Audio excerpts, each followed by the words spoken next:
मैं अपने परिवार की बड़ी बेटी थी। मुझसे छोटी मेरी बहन नेहा है। मेरे पिता एक कंपनी में काम करते हैं। उन्होंने सरकारी स्कूल, सरकारी अस्पताल और सरकारी राशन के भरोसे किसी तरह हम लोगों को पाल पोष के बड़ा किया। मेरे पिता ने अपनी पूरी जमा पूंजी से किसी तरह मेरी शादी एक सरकारी अस्पताल में काम करने वाले एक लड़के से करा दी। सरकारी नौकरी वाले दामाद के लालच में इस शादी पर 5 लाख रुपए खर्च हो गए थे। अब कोई बचत नहीं थी क्योंकि परिवार में दामाद के आने से दिखावे पर खर्च बढ़ गया था। पिताजी मेरी छोटी बहन नेहा को बीए कराने के बाद नौकरी मिलने का इंतजार कर रहे थे। उन्हें पूरी उम्मीद थी कि नेहा की सरकारी नौकरी लग जाएगी और उन्हें उसकी शादी पर एक पाई भी नहीं खर्च करना होगा। नेहा की पढ़ाई और मोबाइल का खर्च भी मेरे और अमित से मिलने वाले उपहार पर निर्भर था। अमित मेरा पूरा ख्याल रखते थे। हमारी तरफ से उन्हें कोई चिंता नहीं थी। नेहा की शादी में अमित पैसा लगा देंगे, एक उम्मीद उन्हें इस बात की भी थी। जब शादी के 4 साल तक मैं मां नहीं बन सकी और इस मुसीबत ने पूरे परिवार को झकझोर दिया। गनीमत यह थी कि मैं अपने पति के साथ शहर में सरकारी क्वार्टर में रहती थी। सास के ताने मोबाइल फोन पर मुझे बराबर सुनने पड़ते थे। मेरे पिता का मुझसे भी बुरा हाल था। मेरी सास तलाक की धमकी देकर पिताजी का खून सुखा देती थी। मेरी सास के ताने शादी में मनचाहा दहेज ना मिलने से शुरू होकर बच्चा ना होने पर खत्म होते थे। मेरे पूरे मायके को अभागा, मनहूस कहा जाने लगा था। मेरी छोटी बहन नेहा को भी इस झगड़े में लपेट लिया गया। मेरी सास नेहा से कहती थी कि जरूर मेरी परवरिश ठीक से नहीं की गई। बचपन की गलत आदतों के चलते मैं बांझ हो गई हूं। मेरी सास ने कानूनी सलाह भी ले ली थी। मेरी सास एक दिन कह रही थी कि कोर्ट में साबित हो जाएगा कि मैं उनके बेटे को शारीरिक सुख और संतान सुख नहीं दे सकती, इस वजह से उसे आसानी से तलाक मिल जाएगा। उन्हें हर्जाना खर्चा नहीं देना होगा।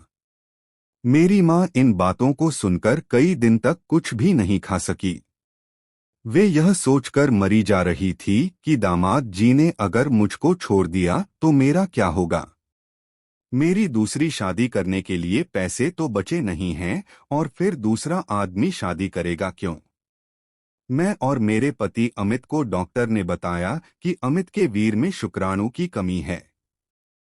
अमित के शुक्राणु को बढ़ाने के लिए डॉक्टर ने 2 महीने तक हर हफ्ते दवाइयां दी और इंजेक्शन लगाया, पर इस उपाय का भी कोई असर नहीं हुआ। जब किसी भी डॉक्टरी का इलाज से बाप नहीं बने तो मां के बताए हुए उपाय देसी नुस्खे को अपनाया गया, पर इन सारे उपाय से भी कोई फर्क नहीं पड़ा। पति की पगार समय पर आई या ना आए पर मेरी माहवारी ठीक 28 दिन में आ जाती थी। हम पति पत्नी एक दूसरे को बेहद प्यार करते थे और एक दूसरे की कमी बताते नहीं थे। असलियत ये थी कि मेरे पति अमित की सेक्स में दिलचस्पी नहीं थी। मैं पति को रिझाने की पूरी कोशिश करती थी। बिस्तर पर उनसे चिपक जाती, उनके गालों को चूम लेती, लेकिन अमित पर इसका कोई खास फर्क नहीं पड़ता। इसके बाद हमने टोटके का सहारा लिया। मंगलवार के दिन हम पति पत्नी ने कुहार के घर जाकर पुत्र प्राप्ति के लिए प्रार्थना की और एक डोरी जिससे वह मिट्टी के बर्तन बनाता है मांग लाए। घर आने के बाद एक गिलास में पानी भरकर वह डोरी उसमें डाल दी। 1 हफ्ते तक वह डोरी उस पानी में भिगोकर रखी। अगले मंगलवार को गिलास में से डोरी निकालकर हम दोनों ने वह पानी पी लिया और इसके बाद वह डोरी हनुमान मंदिर जाकर समर्पित कर दी। उस रात हम दोनों ने संबंध भी बनाए ताकि मैं मां बन सकूं।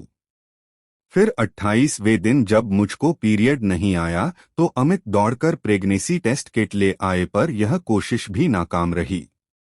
29वें दिन खाना बनाते समय मुझको पीरियड हो गया।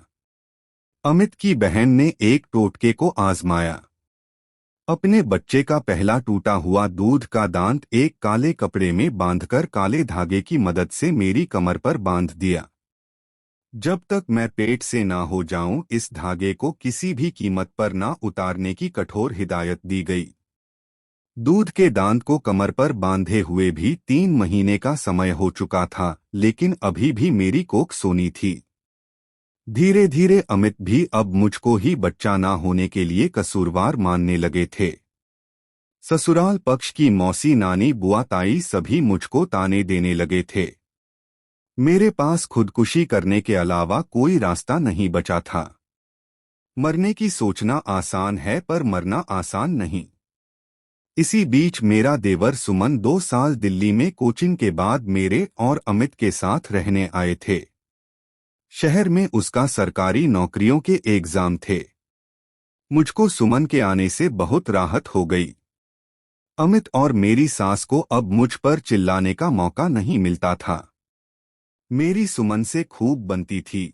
ऐसा लगता था जैसे हम दोनों जन्म जन्मांतर के दोस्त थे। सुमन के हर काम का समय तय था।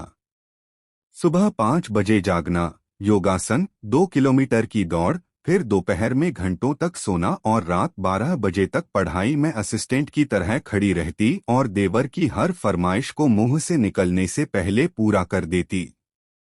अमित के घर आने के बाद उनकी मोटरसाइकिल से हम दोनों खरीदारी के बहाने निकल जाते थे। मुझको शादी के 3 साल बाद पता चल रहा था कि मैं किस गली और किस मोहल्ले में रह रही थी। शहर में कौन कौन सी घूमने की जगह थी। प्रेम को पनपने के लिए इतनी जगह बहुत है। एक दिन दोपहर को सुमन के उठने का समय हो गया था। मैं उसके लिए चाय बना लाई, लेकिन उठाया नहीं बल्कि उसके हाथ पैरों को सहलाने लगी। उसके बालों में उंगलियां फिराने लगी। सुमन ने एक झटके में मुझको खींचकर सीने से सटा लिया और मुझको अपनी बाहों में भर लिया। फिर हम एक दूसरे में खो गए। अगले दिन मैं और सुमन नजर नहीं मिला पा रहे थे, पर हमारे बर्ताव से साफ समझ आ रहा था कि हम दोनों बहुत खुश थे। एक दिन मैं रसोई घर में खाना बना रही थी, तभी सुमन ने रसोई घर में आकर मेरी कमर में पीछे से हाथ डाला और कूल्हों को सहलाया तो मैंने गुस्से में उसकी पीठ पर हल्के से चिमटे से मार दिया।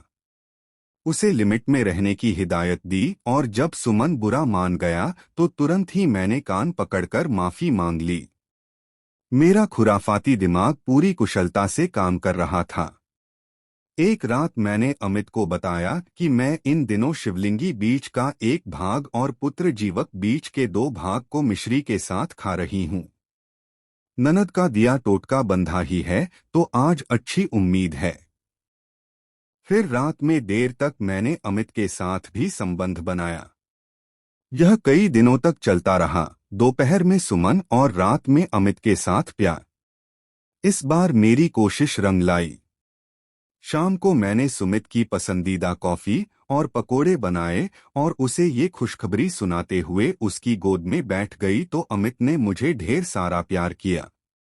मेरे घर वालों को जब यह बात पता चला तो उनकी खुशी का ठिकाना न रहा। मेरी माँ ने पूरे मोहल्ले में लड्डू बांटे। मेरी बहन नेहा भी बहुत खुश थी, उसने मुझे फोन कर बधाई दी। अब मेरी सास भी मुझे प्यार करने लगी थी। वह मेरा बहुत ख्याल रखने लगी। सुमन अपने एग्जाम देकर वापस दिल्ली चले गए थे। मैंने प्रेगनेंसी के आखिरी दिनों में सुमन को वापस बुला लिया। अब दिन भर बेरोक टोक सुमन मेरे साथ रह सकता था और एग्जाम की तैयारी भी कर सकता था। ठीक मेरी डिलीवरी के दिन सुमन का रिजल्ट आ गया। सुमन को सरकारी नौकरी मिल गई। मेरे बच्चे की आंखें मुझसे मिलती थी, कान नाक ठुड्डी ससुराल के किसी ना किसी सदस्य से मिलते थे। मेरे सास और मेरे पति अमित की खुशी का ठिकाना ना रहा। सुमन के लिए एक से बढ़कर एक अमीर घरों के रिश्ते आ रहे थे। बहुत सारा दहेज भी मिल रहा था, लेकिन सुमन ने लड़की देखने से साफ मना कर दिया। मेरा और सुमन का प्यार ऐसे ही छुप छुप कर चलता रहा। फिर मैंने सुमन को अपनी बहन नेहा से शादी के लिए मना लिया। नेहा को भी इसी शहर में नौकरी मिल गई है। हम दोनों परिवार एक साथ बहुत प्यार से रहते हैं। मैं दोबारा माँ बनने वाली थी। मैं दिल से सुमन की आभारी थी, जिसने मेरी जिंदगी उजड़ने से बचा ली थी। तो दोस्तों, आपको यह कहानी कैसी लगी हमें कमेंट करके ज़रूर बताइए और अपना प्यार और सपोर्ट बनाए रखिए। ऐसे ही अच्छी अच्छी कहानी सुनने के लिए हमारे चैनल को सब्सक्राइब ज़रूर कीजिए।